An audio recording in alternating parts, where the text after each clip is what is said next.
Hoy es el Mental Health Day, así que vamos a hablar un poquito hoy.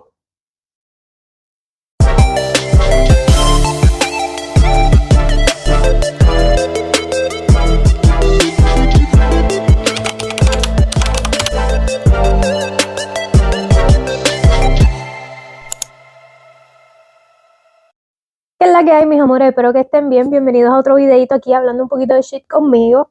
Hoy se celebra el Día Nacional de la Salud Mental. Y como ustedes saben, a mí me encanta este tema. Yo trato de, ¿verdad?, de ser lo más open posible, de hablar del tema, de no tener ningún tabú y de que se pueda hablar libremente sin ser juzgado. La salud mental es algo que ya para este tiempo, 2023, considero que se habla mucho más, pero todavía hay personas que te pueden decir que eres una llorona, que te pueden decir que te quejas mucho, te pueden decir que te tienes que creer en Dios para que se te quite, que te tienen que decir, hay tantas cosas que te dicen sobre la salud mental que gente que no sufre o no sabe lo que las personas con problemas de salud mental pasamos, you know. Yo les voy a hablar de mi experiencia, you know. Yo no sabía que yo tenía problemas de salud mental hasta hace poco tiempo. Inclusive a mí me han pasado muchas cosas que con todo eso que a mí me pasaba, yo pensaba que no era problemas de salud mental, que eran situaciones en mi vida, no sé, de verdad yo no sé por qué yo no pensaba que yo no tenía un problema cuando fueron cosas bastante serias. Inclusive antes de que mi mamá muriera, ¿sabes? En mi casa nos criamos con un papá esquizofrénico y con una mamá que fue diagnosticada con depresión severa y psicosis cuando ya nosotros estábamos grandes. Para nosotros entender eso fue difícil, porque imagínate que tener a tu mamá súper bien toda tu vida, que no le diera un catarro, que no le diera nada, de repente la ves deprimida y no sabes cómo actuar, no sabes qué hacer, porque pues se supone que mi mamá no se enferme, porque nunca se ha enfermado, you know, esa es la mentalidad de uno. Y ver a tu mamá durmiendo todo el día, o llorando, o diciendo cosas que no tienen sentido, o no hacen sentido, pues fue bien chocante para nosotros, porque ya estábamos acostumbrados a situaciones con mi papá, pues desde que nacimos mi papá padecía de esquizofrenia o de lo que fuera, y teníamos esos episodios donde mi papá aparecía descalzo a las 3 de la mañana en el medio de la carretera y nos llamaba a un vecino porque lo encontró allá y ni cuenta nos habíamos dado. Que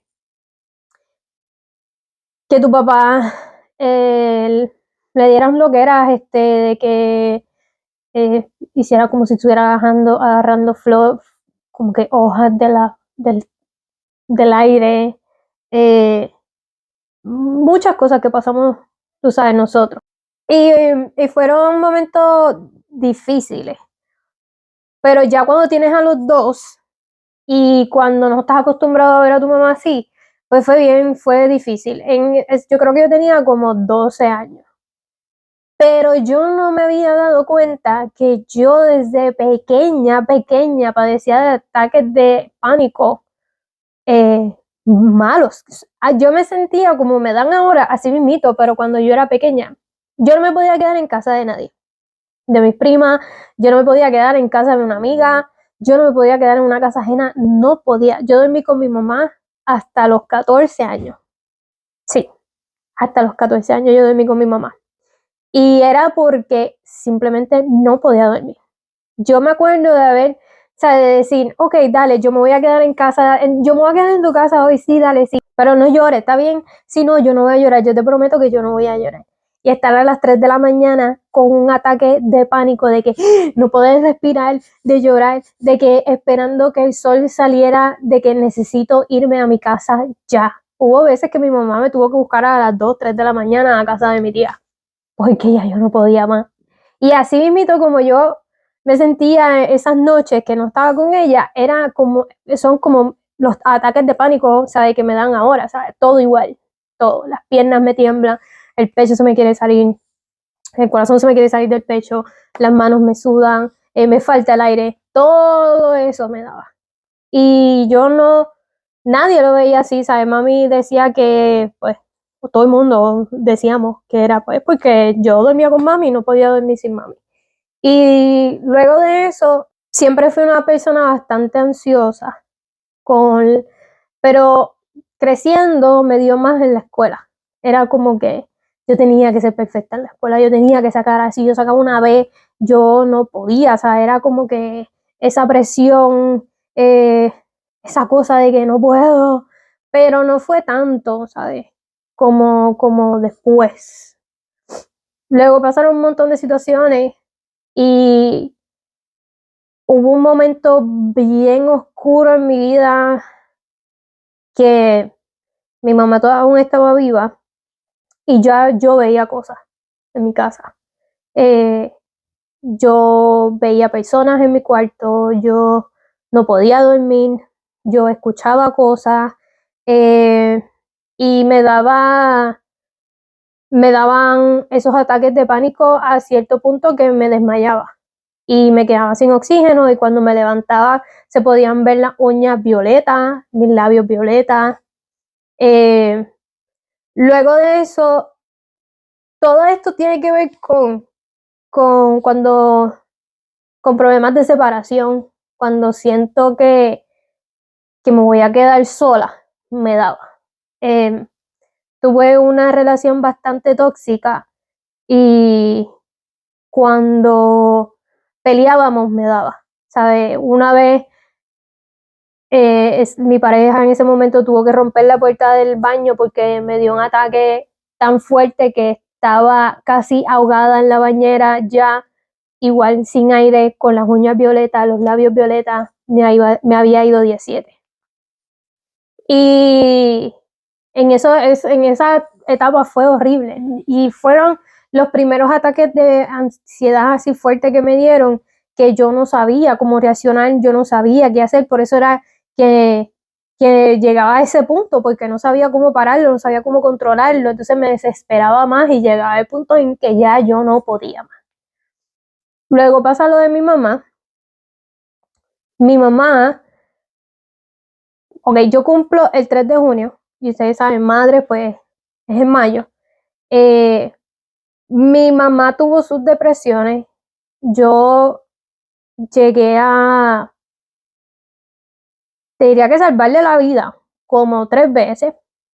Eh, y ella y yo teníamos una buena comunicación porque yo tenía bastante empatía con ella y yo era la que la escuchaba, yo era la que se acostaba con ella y ella se desahogaba conmigo porque muchas personas decían que eso eran changuería, que se pusiera para su número, que no hiciera eso, que se levantara ya, que lo que tienes que hacer es levantarte y hacer cosas, que si esto y lo otro. Entonces la trataban así y ella ya no sabía qué hacer porque eso no era lo que ella quería y yo la entiendo tanto ahora. Y entonces 2 semanas, una semana y media, 2 semanas antes de mi 21, una semana después de madre, diría yo, días después de madre, mi mamá se quitó la vida. Y fue en mi casa y estábamos, te diría que todos nosotros, menos mi hermano del medio, en casa, cuando mi padrastro nos dio la noticia de que, pues, mi mamá se quitó la vida. Mi reacción era como si no, nada de eso estuviera pasando. Era tan increíble lo que me acababan de decir que yo ni reaccioné. Yo me quedé en la cocina, en el piso de la cocina, como que procesando y ese tiempo en que yo procesé todo lo que había pasado, pasaron como 2 semanas o 3 semanas en las que todavía yo no me hacía de que eso había pasado. Inclusive pasó el funeral, todo, y todavía yo no caía en tiempo de que ella ya no estaba, de que todo, ¿sabes? De que era verdad, de que no fue un sueño, no fue una pesadilla, esto fue lo que pasó. Luego que caí en cuenta fue duro, porque yo estuve como en un momento de anestesia, yo estaba adormecida, corriendo por la vida, como que yo seguí trabajando, yo inclusive me mudé con esa persona que yo estaba en ese momento, me fui a vivir con esa persona, tratando de huir de mi casa, pues no quería estar en mi casa. Y después que caí en cuenta, lo sufrí muchísimo todavía. Llevo 13 años que extraño a mi mamá muchísimo y que me hace muchísima falta de que sus consejos o sentarme a hablar con ella o beberme el cafecito por las tardes, me hace mucha falta. Y hay muchas personas que quizás me preguntan que por qué yo no lo he superado y yo, si yo, alguien me preguntó no hace mucho si yo le tenía rencor a mi mamá por lo que ella hizo y yo le dije que no, porque mi mamá tenía una enfermedad y yo la traté como si fuera un cáncer, como si fuera una enfermedad normal, ¿sabes? La enfermedad mental es otra enfermedad, no porque una persona cometió el acto. No, yo no quiero decir que fue una persona cobarde, ni que no supo cómo reaccionar a la vida o ser mejor o no buscó de Dios. No, de verdad, ¿sabes? A mi casa iban pastores, mi mamá se crió en la iglesia pentecostal, mi mamá estuvo en la iglesia pentecostal toda su vida, ¿sabes? Y ella sabía de la palabra de Dios y mi mamá cantaba en el coro y ella, ¿sabes? Ella sabía la que había, ¿me entiendes? Pero tenía una enfermedad que le hablaban en la mente, le decían cómo ella tenía que hacer las cosas, porque así mismo ella me lo decía. Y ella se trataba, bebía sus antidepresivos, ella iba a sus citas, porque ella no quería estar así, ella no quería sentirse así. Pero no le guardo rencor para nada, para nada. Me siento dolida de la vida por no tenerla en estos momentos conmigo, pero rencor jamás en la vida puedo sentir rencor. No, la extraño muchísimo y fue una muerte repentina y un trauma que pues que cada quien la superó a su manera, si es que todavía lo estamos superando, ¿me entiendes? Porque todavía hablamos de ella y todavía tocamos el tema cada vez que estamos juntos y todavía lo lloramos y no ha sido fácil y no será fácil y nunca vamos a superarlo, ¿me entiendes? Como que ya, yo no lo voy a superar nunca, o sea, de brega con esa. En mi caso, aprendí bastante a manejar mi situación de mi depresión y de mi ansiedad. Me costó tiempo. Me costó tiempo entenderlo, me costó tiempo aceptarlo, me costó tiempo informarme, eh, tratar. Creo que ya a este punto, a mis 34, es cuando lo hablo más, pero no quiere decir que no que lo tenga, ¿me entiendes? Que sea peor en este momento, es que lo hablo más, me expreso, cuando no me siento bien lo digo, no me lo aguanto. Esa es la diferencia. Antes me lo aguantaba, antes no decía nada, antes seguía metiendo en el vasito, en el vasito, en el vasito, hasta que explotaba y terminaba en el baño sin aire y desmayada, ¿me entiendes?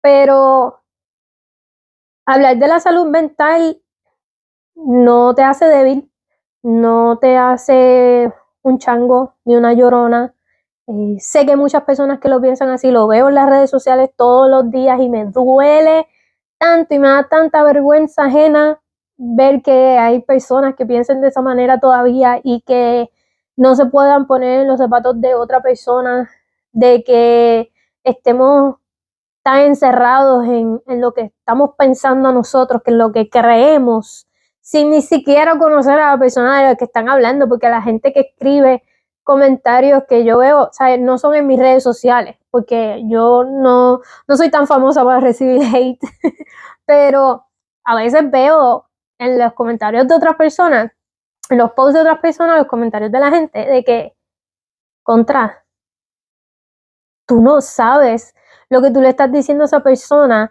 y tú por sentirte mejor, tú tiras ese veneno así porque sí, sin saber cómo esa persona lo va a tomar.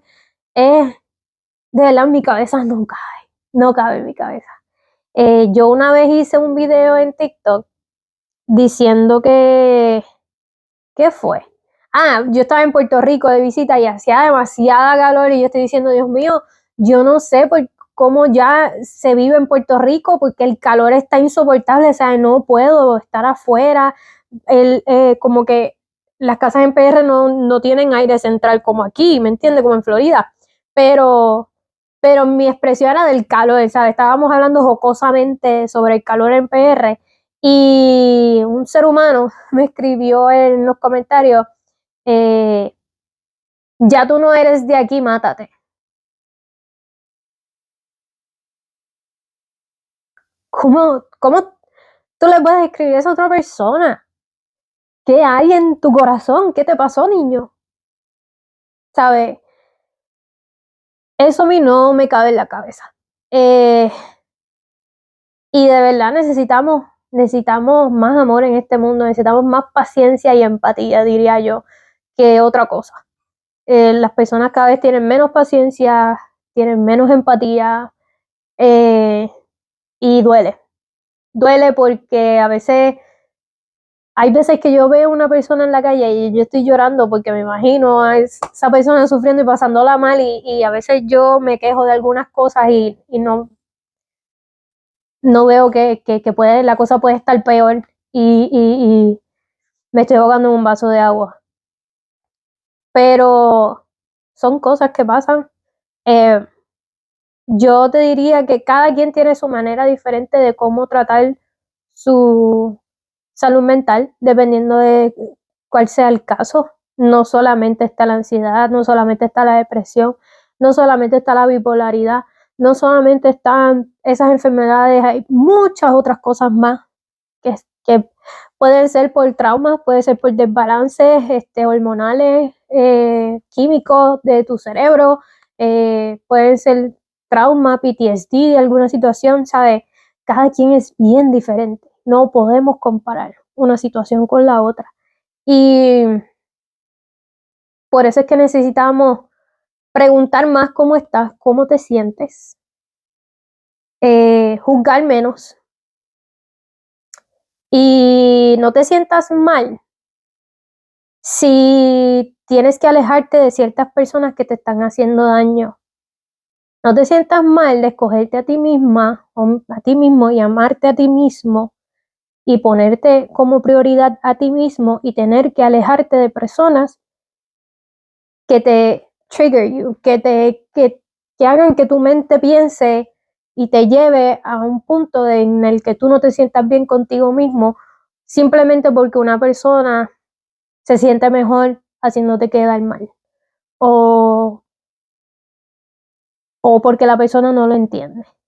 Y no te sientas mal por eso, no te sientas mal porque quizás no tienes muchas amistades, pero te sientes pleno, te sientes tranquila, te puedes beber tu cafecito por la mañana, disfrutar de una buena mañana y continuar con tu vida y trabajar y todavía tienes la habilidad de seguir hacia adelante.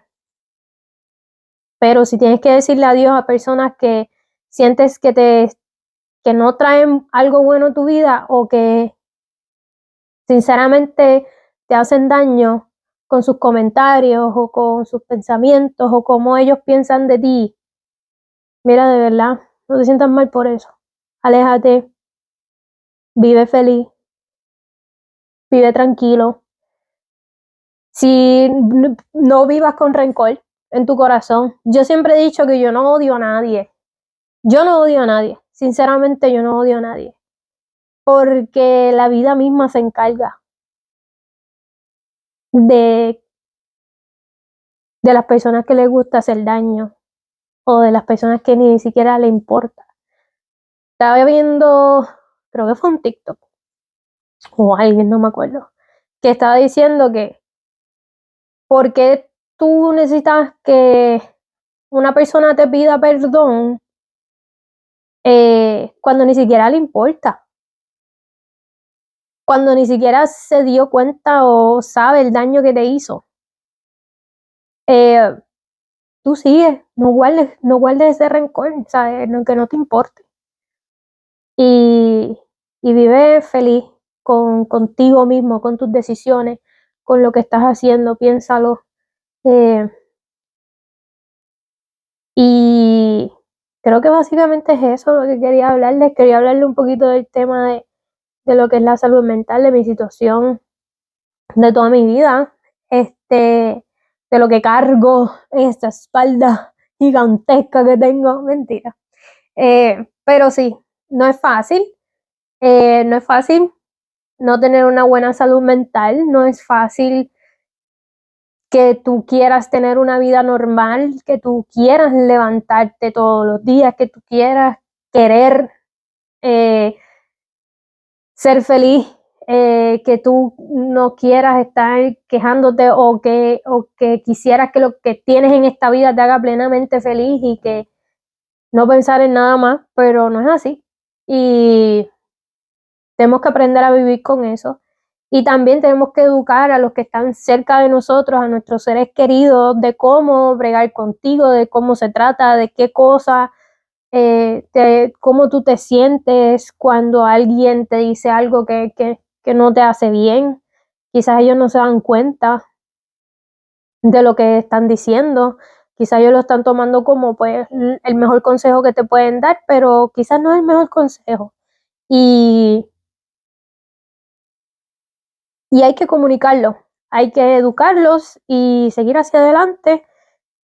Te diría que lo mejor es no esperar nada de nadie, sino tú hacerlo por ti, porque nadie lo va a hacer por ti. Si no lo haces tú por ti, nadie lo va a hacer por ti. No esperes que alguien lo haga por ti. No esperes que alguien te haga feliz. Hazte feliz a ti mismo. O sea, la mentira más grande es que alguien te puede hacer feliz. No. Tú te vas a hacer feliz. Tú te haces feliz a ti. Y si alguien quiere añadir esa felicidad, que añada esa felicidad. Pero creo que eso era todo que quería hablar con ustedes hoy. Nada, mis amores, quiéranse mucho, abrácense, mírense al espejo y háblense bonito. Que yo los quiero a ustedes. Un beso. Check it.